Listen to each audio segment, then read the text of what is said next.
and welcome back to Tips and Tricks Tuesday. I'm your host, Kaylin, the Social Media and Community Development Coordinator here at R.I.A. Federal Credit Union. Today's topic is going to be what is a short, mid, and long-term financial goal.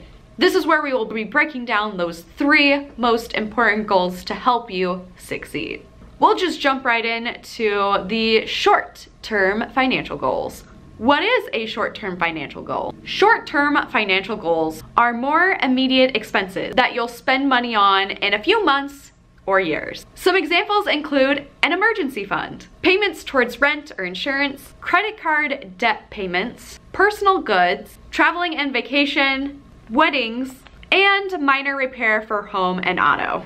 Now that we're done with the short, we then head to the midterm financial goal. And so, what is a midterm financial goal? This includes the gray area between the short term and the long term. These tend to take a few years to achieve. Examples include buying a car, saving for a down payment, and paying off debt. And now that we've reached the middle ground, now it's time for some long-term financial goals that you can set for yourself. Long-term financial goals have huge costs. These goals take several years and maybe even decades to reach. Some examples include a retirement fund, paying off a mortgage, car loan, or student loans, starting a business, and last but not least, saving for a child's college tuition, just to name a few. Anyways, that's gonna be it for this Tip and Trick Tuesday.